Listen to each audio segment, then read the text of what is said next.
questions, go. You go. Hi. Welcome us. Welcome us.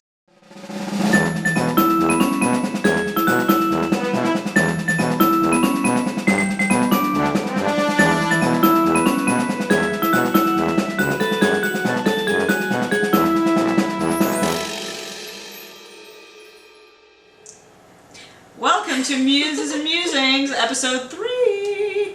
So what are we going to be talking about today? We're going to be talking about a musician now existing in a whole different culture from what was the paradigm not even that long ago. Not just musicians, but human beings in general. You know, our lives are very digital versus analog nowadays. Yeah. Everything's online. And, you know, I think it's pretty important to remember that it does affect us in a variety of ways. And, you know, it's important to have an awareness of that. It's funny. I've often wondered about, like, at the rate that technology is now developing, like, what's the human evolution? Yeah, like, right? Like, evolution Totally. takes a little while. Yeah, we're not catching up. Yeah. And actually, I'm a little bit scared of what's going to happen when we do. Like, maybe it's probably good that we're not evolving as quickly as technology, because, like, where are we heading? That's interesting. It's like totally Black Mirror kind of stuff.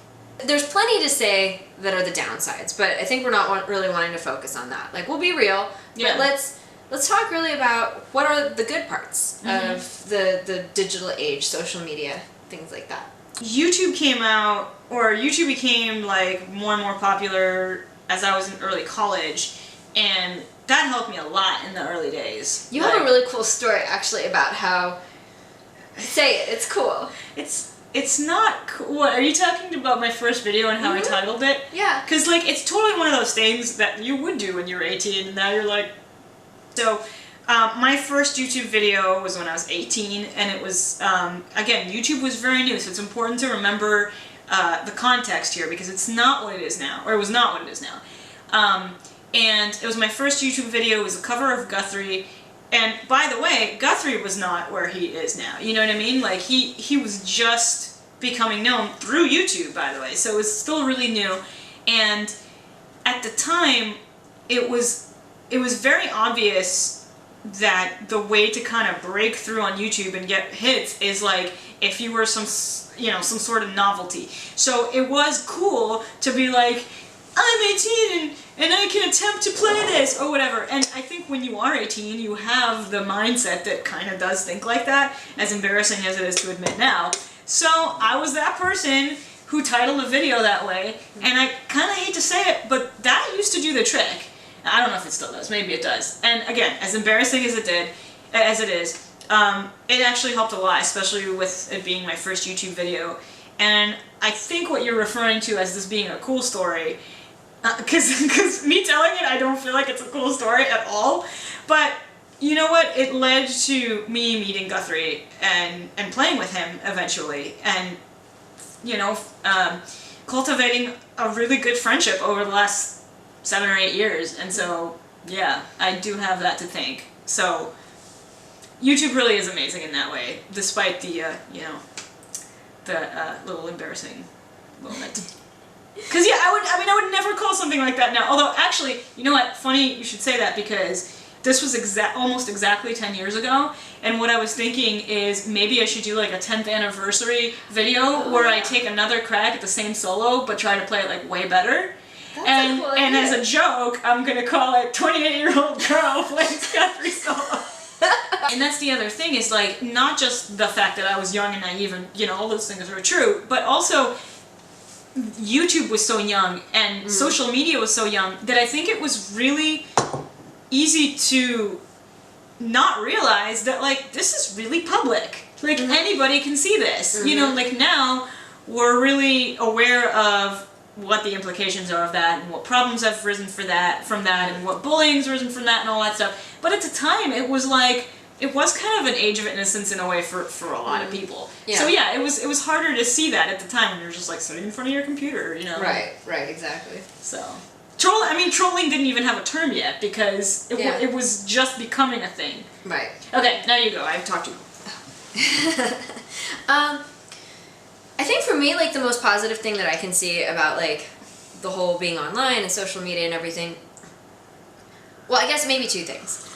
One is that I feel like it allows musicians like us to have something like a career, Totally. you know, because I feel like at a time, like a generation before us, we would be kind of at the mercy of a larger entity, like a record label or something like that. And if they didn't, and maybe, like, I don't know what it was like to be then. So this is just my impression. Yeah. Correct me if I'm wrong. Leave it in the comments below and tell me I'm full of crap. But my impression was that, and what I've heard is that if you were viewed as a star, then you were primed to be a star, and along with all of that comes, you know, other people telling you what you can do.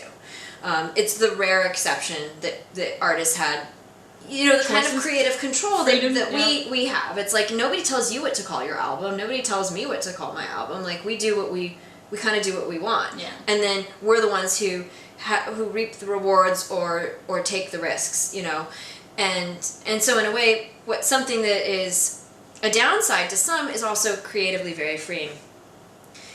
But the other alternative that could have been is, okay, like, so say somebody at a larger entity saw me and was like, we don't see you as a star, you don't sing, you don't, you know, you're not the right type of person. You're lacking that X factor. Right, exactly. You know, then my option is what? To try to become, you know, associated with somebody who they did feel that way. Right. So I feel like now we just have more options. You know, people can tour or not tour. People can do YouTube videos, or, you know, there's just so many different platforms for people to be creative. And to me, that's an incredibly good thing.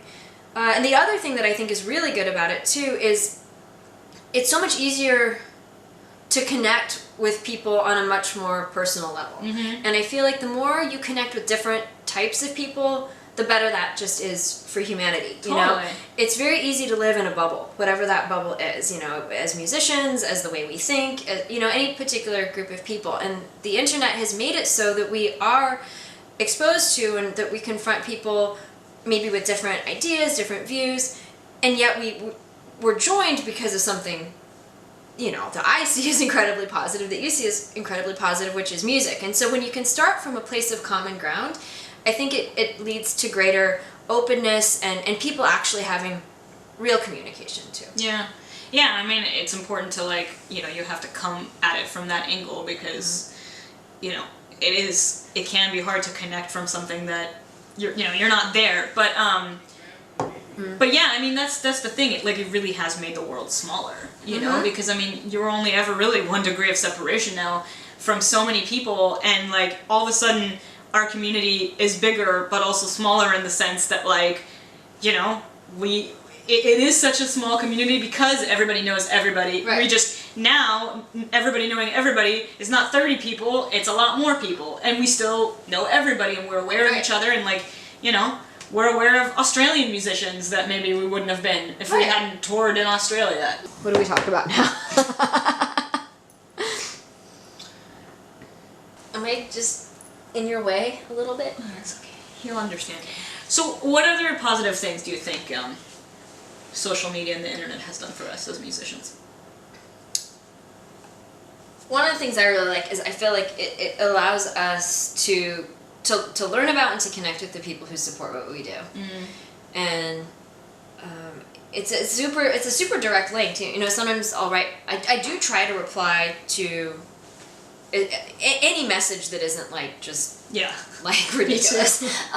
Sometimes I miss stuff, but in general I really try to do that. I've gotten messages back where people are like surprised that I would take the time to write with them, and I think it's like, okay, there's an important balance, and you and I have talked a lot about this, you know, because, you know, as much as we're focusing on the positive, I think most people can agree that too much social media We've been down that road. Yeah, there can definitely be too much social media, and that can have its own psychological toll.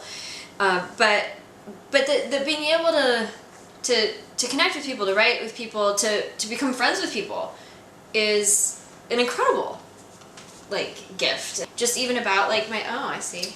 Never mind. I love learning about, like, my demographic. I remember being blown away with my first album that the first physical copy. It's so short-lived. I know. You know what? Nobody wants. He wants us to sit closer. This is what he does when. Okay. He wants to sit right between us and get all the attention. Yep. He wants 2 laps at once. Okay. Okay. Well, okay. or not. All right. Have you decided? Yeah. Can you figure it out? Okay. Are you more comfortable? All right. All right, you got it. Okay, you were saying.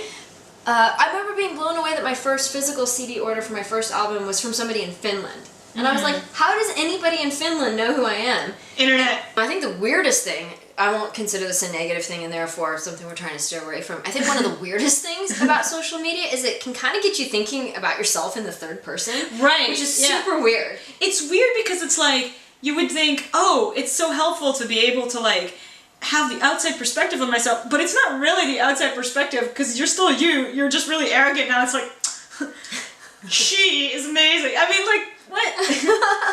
I always think about it more like that there's like, well, I don't know, because I do try to make sure that I put forth stuff that's honest and and that is a part of me. Like, I don't put forth anything online that's untrue, but you only give a certain picture about it just simply because you know it's going out there to God knows how many people and to people who are not necessarily predisposed to like you or to be like, oh, that's cool. And so I think you can naturally, and in fact, that's one of the ways that I feel like I've changed over my time in social media is I think I've become a lot more selective about what I share. Yeah, which is important because, you know, and actually I was just going to say, like, speaking as a fan, it's amazing to have so much more content than ever before from the people that you like.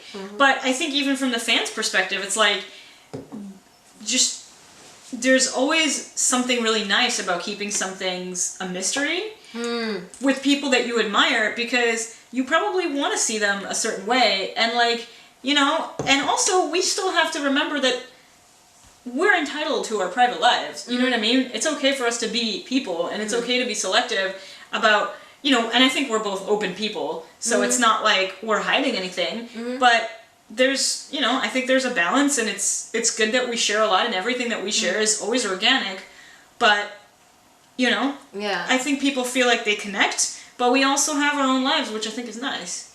Remember when being a guitar player did not require taking selfies? For me, the focus has always been whatever I share, it has to start from an organic place, and it's gotta really, it cannot be contrived, like it has to be me. And I think, I'd like to think that that's what people connect to, because it's never for any other reason than like, I feel like sharing this. Well, should we take some, go to questions and then pose our question? Let's do it. Alright, let's see.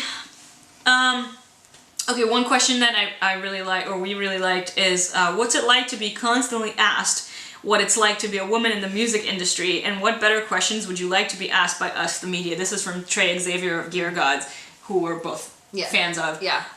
Good question. Yeah, it's a great question, and we should be asked that more often. What do you think? I don't know what it's like to be anything other than what I am.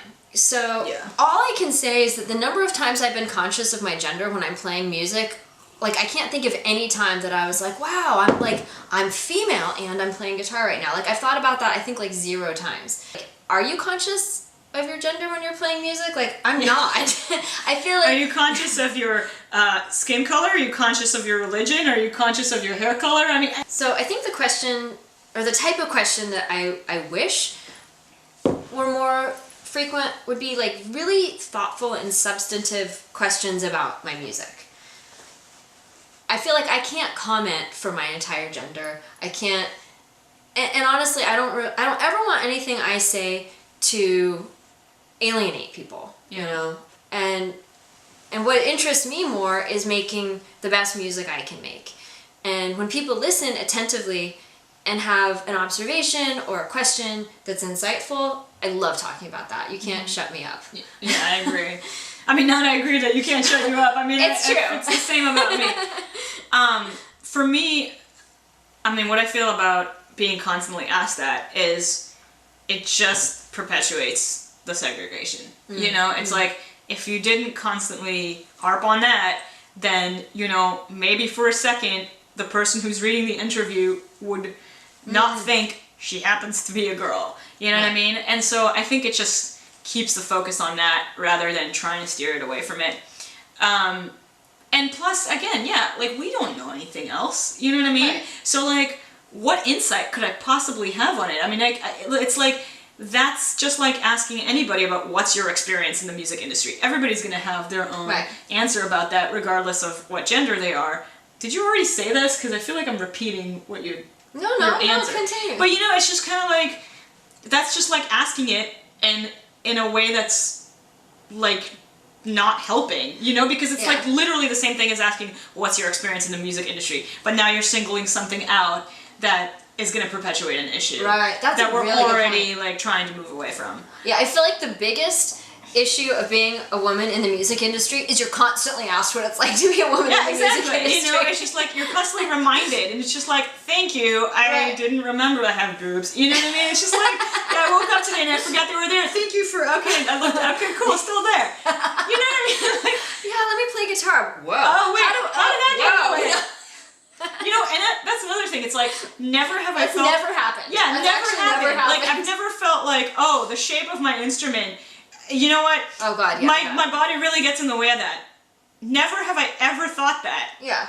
Yeah. But you should play never have I ever on the show. Oh, right, exactly. And see who gets tea drunk first. Yes.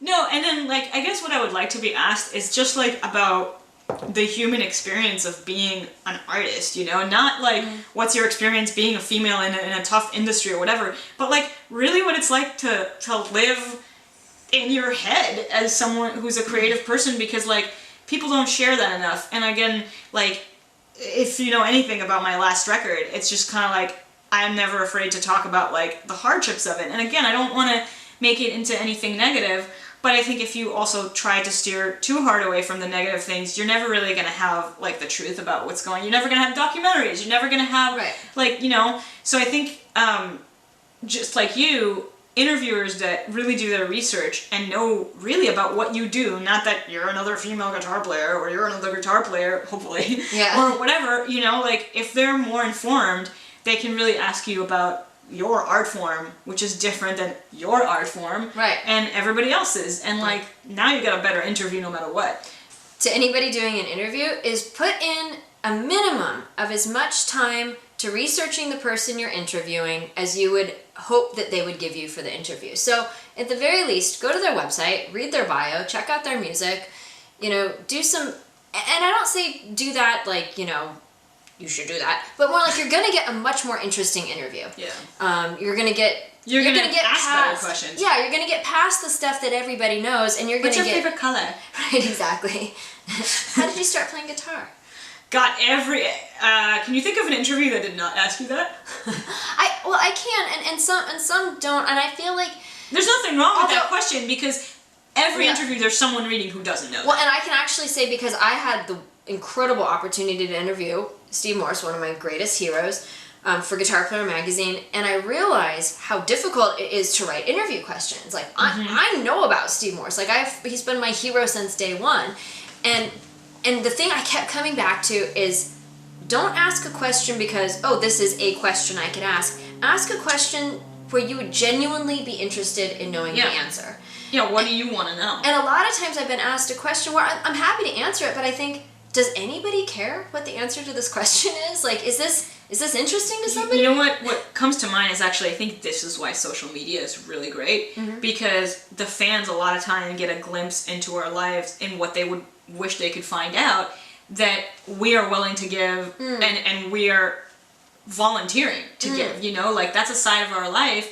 I think at its best, it's another way to be creative, and we choose what to showcase, and then fans get to have kind of like exclusive content in a way that is approved by us that they might not get anywhere else. I think that's really the positive side of social media. So we're doing one more question? Let's do one more question. Both of you are incredibly talented musicians, thank you, and you prove it when you are on the stage. So what would be your advice to anyone who wants to start playing an instrument? Greetings from Spain, and keep the rock alive. That was Alberto Menendez Martinez. Thank you. Thank you. Thank you. The best advice I can give is just do what you love and find your own path, and don't let anything deter you from it. Keep learning and just do whatever you need to do to keep that love pure. Yeah, definitely Don't do it for any other reason other than the love of music. You gotta start there. It's a terrible financial decision. Yeah, it's like, you don't wanna, I mean, it's hard enough as it is. You definitely want to be doing it for the right reasons, or things get really hard really quickly. That's what she said. And then, oh no, but what I was really gonna say was, be a good person. You know, like, be a nice person to others and yourself. All right. All right. You want to ask the question now? Okay, so now is the time on the show that we turn the question back to you guys. So leave it your answers in the comments below. Tag us on Facebook, Instagram, whatever. And our question for you guys is, what are your favorite aspects of the internet, online, social media experiences? And what are some of the, if you have a remarkable or cool experience, we'd love to hear about it. Yeah. All right, and I guess join us next time on the next. Oh wait, we forgot to give a shout out. Oh yeah. Here, this is in view of the subject of this episode. We wanted to give a shout out to Nita Strauss, who is such a positive person, such a positive use of social media and everything like that. It's always been in our corner. Thank you for all your shout outs. This is just our way of giving back. Yes, so we are sporting her kind of signature shirts. You'll see Nita in these all the time. They're from Beverly Hills, and we love you, Nita. Thank you for being a great ambassador.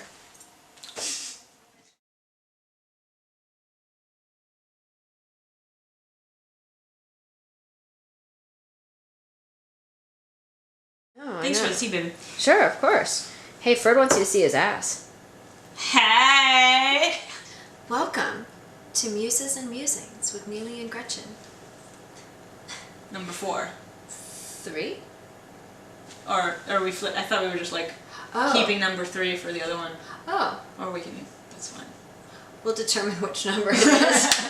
Let's redo that. Okay. Let's be more decisive. Let's try this. All right. Welcome to Muses and Musings. That's decisive. What happens when we do too many today's problem? Okay. Welcome.